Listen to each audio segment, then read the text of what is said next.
আসসালামু আলাইকুম সুধী দর্শক, আপনাদের জানাই আন্তরিক শুভেচ্ছা ও অভিনন্দন। আজকের এই বিশেষ প্রতিবেদনে আমরা নবম জাতীয় পে স্কেলের আলোকে একটি অত্যন্ত গুরুত্বপূর্ণ ও মানবিক বিষয় নিয়ে আলোচনা করব। সেটি হলো নবম পে স্কেল তৃণমূল পর্যায়ের সরকারি কর্মচারীদের জীবনে কী প্রভাব ফেলবে।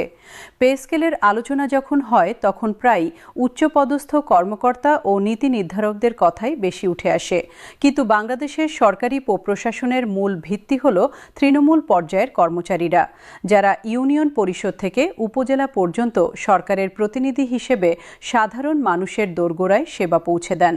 এই মানুষগুলো হলেন প্রাথমিক বিদ্যালয় শিক্ষক, ইউনিয়ন ভূমি সহকারী কর্মকর্তা, উপসহকারী কৃষি কর্মকর্তা, কমিউনিটি ক্লিনিকের স্বাস্থ্যকর্মী, গ্রামীণ ডাকঘরের পোস্টম্যান, উপজেলা পরিসংখ্যান সহকারী এবং এই ধরনের হাজারো পদের কর্মচারী। এরা সরকারি কর্মচারীদের মধ্যে সংখ্যায় সবচেয়ে বেশি, বেতনে সবচেয়ে কম এবং জীবনযাত্রার কষ্টে সবচেয়ে বেশি ক্ষতিগ্রস্ত। নবম পে স্কেলে এই মানুষগুলোর জীবনে কতটুকু পরিবর্তন আসবে সেটি শুধু তাদের ব্যক্তিগত বিষয় নয়, এটি বাংলাদেশের সামগ্রিক প্রশাসনিক সক্ষমতা ও গ্রামীণ উন্নয়নের সঙ্গেও সরাসরি যুক্ত। গণপ্রজাতন্ত্রী বাংলাদেশের প্রধানমন্ত্রী তারেক রহমান এবং অর্থমন্ত্রী আমির খসরু মাহমুদ চৌধুরীর নেতৃত্বে নবম পে স্কেলে তৃণমূল পর্যায়ের কর্মচারীদের প্রতি বিশেষ মনোযোগ দেওয়ার যে অঙ্গীকার রয়েছে, আজকের প্রতিবেদনে তার বিস্তারিত বিশ্লেষণ উপস্থাপন করা হবে। তৃণমূল পর্যায়ের কর্মচারী বলতে আমরা কাদের বুঝি সেটি প্রথমে স্পষ্ট করা দরকার। বাংলাদেশের সরকারি চাকরির কাঠামোয় গ্রেড 10 থেকে 20 পর্যন্ত যারা কাজ করেন তাদের সাধারণভাবে তৃণমূল বা মাঠ পর্যায়ের কর্মচারী বলা হয়। এই কর্মচারীরা সরাসরি সাধারণ মানুষের সঙ্গে কাজ করেন। কৃষক যখন ফসলের রোগ নিয়ে সমস্যায় পড়েন তখন উপসহকারী কৃষি কর্মকর্তার কাছে যান। একজন গর্ভবতী মা যখন স্বাস্থ্যসেবা দরকার হয় তখন কমিউনিটি ক্লিনিকের স্বাস্থ্যকর্মীর কাছে যান। একজন ভূমিহীন মানুষ যখন খাস জমির আবেদন করেন তখন ইউনিয়ন ভূমি কার্যালয়ের সহকারী কর্মকর্তার দ্বারস্থ হন। এই প্রতিটি ক্ষেত্রে মাঠ পর্যায়ের কর্মচারীরাই সরকার ও সাধারণ মানুষের মধ্যে সংযোগের প্রথম ও প্রধান সেতু। কিন্তু এই গুরুত্বপূর্ণ ভূমিকার তুলনায় তাদের বেতন ও সুবিধা অত্যন্ত অপ্রতুল। একটি বাস্তব উদাহরণ দিয়ে তৃণমূল কর্মচারীদের আর্থিক সংকটের চিত্রটি বোঝা যাক। সিরাজগঞ্জের একটি প্রত্যন্ত ইউনিয়নে কর্মরত একজন উপসহকারী কৃষি কর্মকর্তার কথা ভাবুন। তার মূল বেতন হয়তো 12 থেকে 14,000 টাকা এবং সব ভাতা মিলিয়ে মোট মাসিক প্রাপ্তি 20 থেকে 22,000 টাকার মতো। ইউনিয়নে বাড়ি ভাড়া পাচ্ছেন 5,000 টাকার মতো, কিন্তু ভালো বাড়ি পেতে 8 থেকে 10,000 টাকা লাগছে। সন্তানের স্কুলের বেতন ও কোচিং মিলিয়ে 2 থেকে 3,000, বাজার ও খাওয়া বাবদ 10 থেকে 12,000, যাতায়াত ও মোবাইল বিল আরও 2,000। হিসাব মেলানো কঠিন, মাস শেষে কিছুই থাকে না, সঞ্চয় নেই, সন্তানের ভবিষ্যতের জন্য কিছু রাখার সুযোগ নেই। এই অবস্থায় অনেক কর্মচারী বাধ্য হয়ে অনানুষ্ঠানিক আয়ের পথে যান, যা দুর্নীতির জন্ম দেয়। নবম পে স্কেলে যদি এই কর্মচারীর বেতন অর্থবহভাবে বাড়ে তাহলে শুধু তার জীবনই বদলাবে না, তার কর্মক্ষেত্রে দুর্নীতিও কমবে এবং সেবার মান বাড়বে। প্রাথমিক বিদ্যালয়ের শিক্ষকরা তৃণমূল পর্যায়ের সবচেয়ে বড় ও গুরুত্বপূর্ণ কর্মচারী শ্রেণী। বাংলাদেশে প্রায় 6 লক্ষের বেশি সরকারি প্রাথমিক বিদ্যালয়ের শিক্ষক রয়েছেন। এই শিক্ষকরা দেশের ভবিষ্যৎ প্রজন্মকে গড়ে তুলছেন। একটি শিশুর মৌলিক শিক্ষার ভিত্তি তৈরি হয় প্রাথমিক বিদ্যালয়ে এবং সেই ভিত্তি কতটা মজবুত হবে তা নির্ভর করে শিক্ষকের দক্ষতা ও নিষ্ঠার উপর। কিন্তু প্রাথমিক বিদ্যালয়ের শিক্ষকদের বেতন দীর্ঘকাল ধরে তুলনামূলকভাবে কম। অষ্টম পে স্কেলে প্রাথমিক বিদ্যালয়ের একজন সহকারী শিক্ষকের মূল বেতন শুরু হয় 11,000 টাকা থেকে। এই বেতনে একটি সম্মানজনক জীবন পরিচালনা করা অত্যন্ত কঠিন। মেধাবী তরুণরা এই কারণেই প্রাথমিক শিক্ষকতায় আসতে আগ্রহী নন। নবম পে স্কেলে প্রাথমিক শিক্ষকদের বেতন উল্লেখযোগ্যভাবে বাড়লে এই পেশায় মেধাবীদের আকর্ষণ বাড়বে এবং দেশের শিক্ষার ভিত্তি আরও মজবুত হবে। স্বাস্থ্য সহকারী ও কমিউনিটি ক্লিনিকের কর্মচারীদের অবস্থাটি আরও কঠিন। বাংলাদেশের গ্রামীণ স্বাস্থ্যসেবার মেরুদণ্ড হল কমিউনিটি ক্লিনিক। এই ক্লিনিকগুলোতে কর্মরত স্বাস্থ্যকর্মীরা গর্ভবতী মায়েদের প্রসবপূর্ব সেবা দেন, শিশুদের টিকাদান করেন, সাধারণ রোগের চিকিৎসা দেন এবং স্বাস্থ্য সচেতনতা তৈরি করেন। এই কাজগুলো অত্যন্ত গুরুত্বপূর্ণ এবং বাংলাদেশের মাতৃমৃত্যু ও শিশু মৃত্যু হ্রাসে কমিউনিটি ক্লিনিক কর্মীদের অবদান আন্তর্জাতিকভাবে স্বীকৃত। কিন্তু এই কর্মীদের বেতন অত্যন্ত কম। অনেক কমিউনিটি ক্লিনিক কর্মী প্রত্যন্ত এলাকায় নিজের বাড়ি থেকে দূরে থাকেন এবং কম বেতনে জীবন পরিচালনা করেন। নবম পে স্কেলে স্বাস্থ্য সহকারীদের বেতন ও বিশেষ প্রত্যন্ত এলাকা ভাতা উল্লেখযোগ্যভাবে বাড়লে গ্রামীণ স্বাস্থ্যসেবার মান আরও উন্নত হবে। কৃষি সম্প্রসারণ অধিদপ্তরের উপসহকারী কৃষি কর্মকর্তারা তৃণমূল পর্যায়ের আরেকটি গুরুত্বপূর্ণ শ্রেণী। বাংলাদেশের কৃষি উন্নয়নে এই কর্মচারীরা অপরিহার্য ভূমিকা পালন করেন। নতুন কৃষি প্রযুক্তি, উন্নত বীজ, সার ব্যবহারের পরামর্শ, রোগবালাই ব্যবস্থাপনা এইসব বিষয়ে উপসহকারী কৃষি কর্মকর্তারা কৃষকদের সরাসরি পরামর্শ দেন।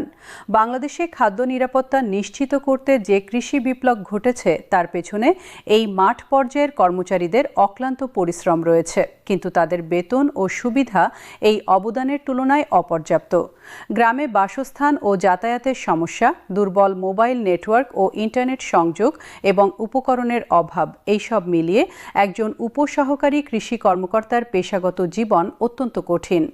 নবম পে স্কেলে তাদের বেতন ও মাঠ ভাতা বাড়লে এই পেশায় মনোযোগ ও নিষ্ঠা আরও বাড়বে।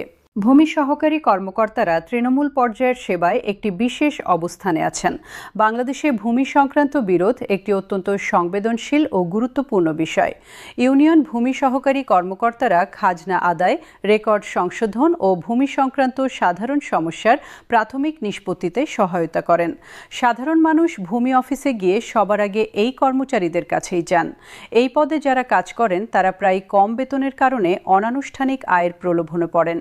এটি সাধারণ মানুষের জন্য হয়রানির কারণ হয়। নবম পে স্কেলে ভূমি সহকারী কর্মকর্তাদের বেতন উল্লেখযোগ্যভাবে বাড়লে এবং একই সঙ্গে জবাবদিহিতার ব্যবস্থা শক্তিশালী হলে ভূমি সেবায় দুর্নীতি কমবে এবং সাধারণ মানুষের হয়রানি কমবে। পোস্টাল বিভাগের গ্রামীণ পোস্টম্যানরা তৃণমূল সেবার একটি ঐতিহ্যবাহী অংশ। ডিজিটাল যুগেও গ্রামের অনেক মানুষ পোস্ট অফিসের উপর নির্ভর করেন। বৃদ্ধ মা ছেলের পাঠানো মানি অর্ডারের জন্য অপেক্ষা করেন পোস্টম্যানের জন্য। সরকারি নোটিশ ও দলিলপত্র পোস্টে পৌঁছানো হয়। গ্রামীণ পোস্টম্যানরা প্রায় রোদ বৃষ্টি উপেক্ষা করে দূরদূরান্তে চিঠি ও পার্সেল পৌঁছে দেন। এই পরিশ্রমী মানুষগুলোর বেতন অত্যন্ত কম। নবম পে স্কেলে তাদের বেতন ও মাঠ ভাতা বৃদ্ধি হলে একটি গুরুত্বপূর্ণ সরকারি সেবার মান উন্নত হবে। সমাজসেবা বিভাগের মাঠ পর্যায়ের কর্মচারীরাও তৃণমূলের একটি গুরুত্বপূর্ণ অংশ। বয়স্ক ভাতা, বিধবা ভাতা, প্রতিবন্ধী ভাতা ও বিভিন্ন সামাজিক নিরাপত্তা ভাতার তালিকা তৈরি ও বিতরণে সমাজসেবা কর্মচারীরা সরাসরি মাঠে কাজ করেন। এই কর্মচারীরা দেশের সবচেয়ে দুর্বল মানুষগুলোর কাছে সরকারের সহায়তা পৌঁছে দেন। তাদের কাজের মানবিক গুরুত্ব অপরিসীম, কিন্তু এই পেশায় বেতন কম, পদোন্নতি কম এবং সামাজিক স্বীকৃতিও অপর্যাপ্ত। নবম পে স্কেলে সমাজসেবা বিভাগের মাঠ কর্মচারীদের বেতন বৃদ্ধি হলে সামাজিক নিরাপত্তা কর্মসূচির বাস্তবায়নে ইতিবাচক প্রভাব পড়বে। পরিবার পরিকল্পনা বিভাগের কর্মচারীরা বাংলাদেশের জনসংখ্যা নিয়ন্ত্রণে একটি ঐতিহাসিক ভূমিকা রেখেছেন। বাংলাদেশে প্রজনন হার কমানো, মায়েদের স্বাস্থ্য রক্ষা ও পরিবার পরিকল্পনা সেবা প্রদানে পরিবার পরিকল্পনা মাঠকর্মীরা দশকের পর দশক ধরে অক্লান্তভাবে কাজ করেছেন। গ্রামের ঘরে ঘরে গিয়ে সেবা প্রদান এই কর্মচারীদের দৈনন্দিন কাজ।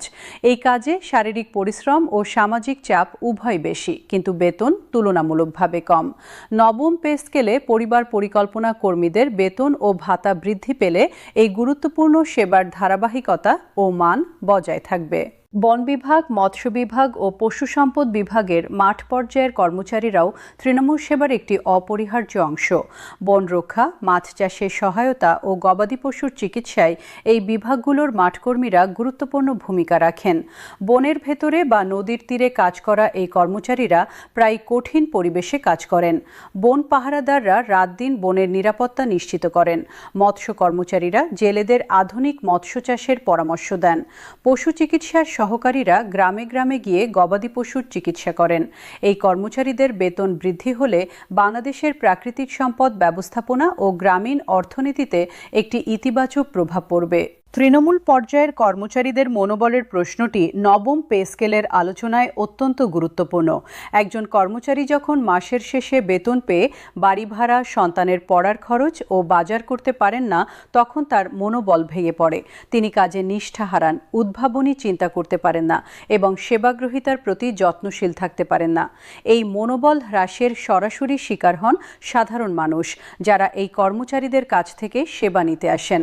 পক্ষান্তরে যে কর্মচারী আর্থিকভাবে স্থিতিশীল, তিনি কাজে মনোযোগী হন, সেবাগ্রহীতার সমস্যা সমাধানে আন্তরিক হন এবং পেশাদারিত্ব বজায় রাখেন। নবম পে স্কেলে তৃণমূল কর্মচারীদের বেতন বৃদ্ধি শুধু তাদের পকেটে অর্থ যোগ করবে না, তাদের মনোবল উন্নত করবে এবং দেশের সামগ্রিক প্রশাসনিক সেবার মান বাড়াবে। প্রত্যন্ত এলাকায় কর্মরত কর্মচারীদের জন্য বিশেষ ভাতার প্রশ্নটি নবম পে স্কেলে বিশেষভাবে বিবেচনার দাবি রাখে।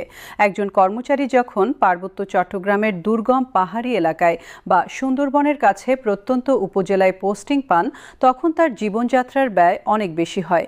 যোগাযোগ ব্যবস্থা কঠিন বলে নিত্য প্রয়োজনীয় জিনিসপত্রের দাম বেশি, চিকিৎসার সুবিধা কম, সন্তানের ভালো স্কুল নেই। এই কর্মচারী একই বেতন পেলেও তার বাস্তব জীবনের কষ্ট অনেক বেশি। বর্তমানে প্রত্যন্ত এলাকার ভাতা খুবই সামান্য এবং অনেক ক্ষেত্রে অনিয়মিতভাবে দেওয়া হয়। নবম পে স্কেলে প্রত্যন্ত ও দুর্গম এলাকার জন্য একটি বাস্তবসম্মত ও নিয়মিত বিশেষ ভাতার ব্যবস্থা করা হলে দুটি ফল পাওয়া যাবে। এক, এই এলাকার কর্মচারীরা আর্থিক কষ্ট থেকে কিছুটা মুক্তি পাবেন। দুই, যোগ্য ও মেধাবী কর্মচারীরা প্রত্যন্ত এলাকায় যেতে অনিচ্ছুক হবেন না, বরং বিশেষ সুবিধার কারণে আগ্রহী হবেন। তৃণমূল কর্মচারীদের প্রশিক্ষণ ও দক্ষতা উন্নয়নের সঙ্গে পে স্কেলের সম্পর্কটিও গুরুত্বপূর্ণ। একটি কর্মচারী যখন ভালো বেতন পান, তখন তিনি নিজেকে আরও দক্ষ করে তুলতে আগ্রহী হন, নিজের উদ্যোগে প্রশিক্ষণে অংশ নেন, নতুন প্রযুক্তি শেখেন এবং সেবার মান উন্নত করার চেষ্টা করেন। কিন্তু যখন বেতন দিয়ে সংসার চালানোই কঠিন, তখন দক্ষতা উন্নয়নের চিন্তা মাথায় আসে না। নবম পে স্কেলে তৃণমূল কর্মচারীদের বেতন বৃদ্ধির পাশাপাশি তাদের নিয়মিত প্রশিক্ষণের ব্যবস্থা নিশ্চিত করা হলে দেশে একটি দক্ষ ও অনুপ্রাণিত মাঠ প্রশাসন গড়ে উঠবে। তৃণমূল কর্মচারীদের পরিবারের উপর বেতন বৃদ্ধির প্রভাবটিও বিবেচনার দাবি রাখে। যখন একজন সরকারি কর্মচারীর বেতন বাড়ে, তখন তার পরিবার সরাসরি উপকৃত হয়।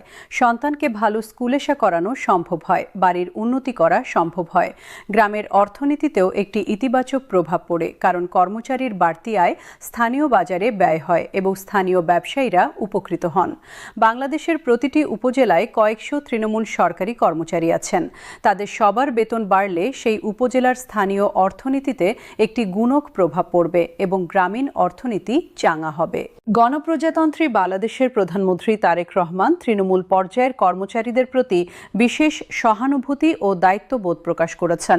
তিনি বলেছেন যে একটি রাষ্ট্রের শক্তি মাপা যায় তার প্রশাসনের সর্বনিম্ন স্তরের দক্ষতা ও নিষ্ঠা দিয়ে। উচ্চপদস্থ কর্মকর্তাদের সিদ্ধান্ত যত ভালোই হোক না কেন, সেই সিদ্ধান্ত মাঠে বাস্তবায়ন করেন তৃণমূল কর্মচারীরা। তাই তৃণমূল কর্মচারীদের আর্থিক নিরাপত্তা ও মনোবল নিশ্চিত করা একটি সরকারের সবচেয়ে গুরুত্বপূর্ণ দায়িত্বগুলোর একটি। প্রধানমন্ত্রীর নির্দেশনায় নবম পে স্কেলে নিম্ন গ্রেডের কর্মচারীদের বেতন অগ্রাধিকার ভিত্তিতে বৃদ্ধির বিষয়টি পে কমিশনের কাছে স্পষ্টভাবে জানানো হয়েছে। অর্থমন্ত্রী আমির খসরু মাহমুদ চৌধুরী তৃণমূল কর্মচারীদের বেতন বৃদ্ধির অর্থনৈতিক যুক্তিটি তুলে ধরেছেন। তিনি বলেছেন যে নিম্ন আয়ের কর্মচারীদের হাতে টাকা গেলে তা সরাসরি গ্রামীণ অর্থনীতিতে প্রবেশ করে, কারণ এই কর্মচারীরা সঞ্চয় করেন না, সব খরচ করেন। এই ব্যয় স্থানীয় বাজারকে সচল রাখে, ছোট ব্যবসায়ীদের আয় বাড়ায় এবং সামগ্রিকভাবে গ্রামীণ অর্থনীতিকে চাঙ্গা করে। তাই তৃণমূল কর্মচারীদের বেতন বৃদ্ধি শুধু একটি ব্যয়ের খাত নয়, এটি গ্রামীণ অর্থনীতিতে একটি বিনিয়োগ, যার রিটার্ন অনেক গুণে পাওয়া যাবে। সব মিলিয়ে নবম পে স্কেলে তৃণমূল পর্যায়ের কর্মচারীদের প্রভাবের বিষয়টি একটি বহুমাত্রিক ও দূরপ্রসারী গুরুত্ব বহন করে। এই কর্মচারীদের বেতন বৃদ্ধি মানে তাদের ব্যক্তিগত জীবনমান উন্নয়ন, তাদের পরিবারের উন্নতি, তাদের কর্মক্ষেত্রে দুর্নীতি হ্রাস, তাদের সেবার মান বৃদ্ধি এবং গ্রামীণ অর্থনীতির বিকাশ। এই পাঁচটি ইতিবাচক পরিবর্তন একসঙ্গে ঘটলে বাংলাদেশের তৃণমূল প্রশাসন একটি নতুন মাত্রায় পৌঁছাবে। গণপ্রজাতন্ত্রী বাংলাদেশের প্রধানমন্ত্রী তারেক রহমান এবং অর্থমন্ত্রী আমির খসরু মাহমুদ চৌধুরীর নেতৃত্বে দেশ স্বাভাবিক হওয়ার পরপরই নবম পে স্কেল কার্যকর হলে দেশের প্রতিটি প্রান্তে প্রতিটি তৃণমূল কর্মচারীর জীবনে একটি নতুন আলো জ্বলে উঠবে। সেই আলোকিত বাংলাদেশের স্বপ্নে আজকের প্রতিবেদন শেষ করছি। প্রিয় দর্শক, আজকের এই বিশেষ প্রতিবেদনটি যদি আপনার কাছে গুরুত্বপূর্ণ ও তথ্যবহুল মনে হয়ে থাকে তাহলে অবশ্যই আপনার পরিচিত সকলের মাঝে শেয়ার করুন এবং সরকারি চাকরি সংক্রান্ত সর্বশেষ আপডেট পেতে আমাদের সঙ্গেই থাকুন।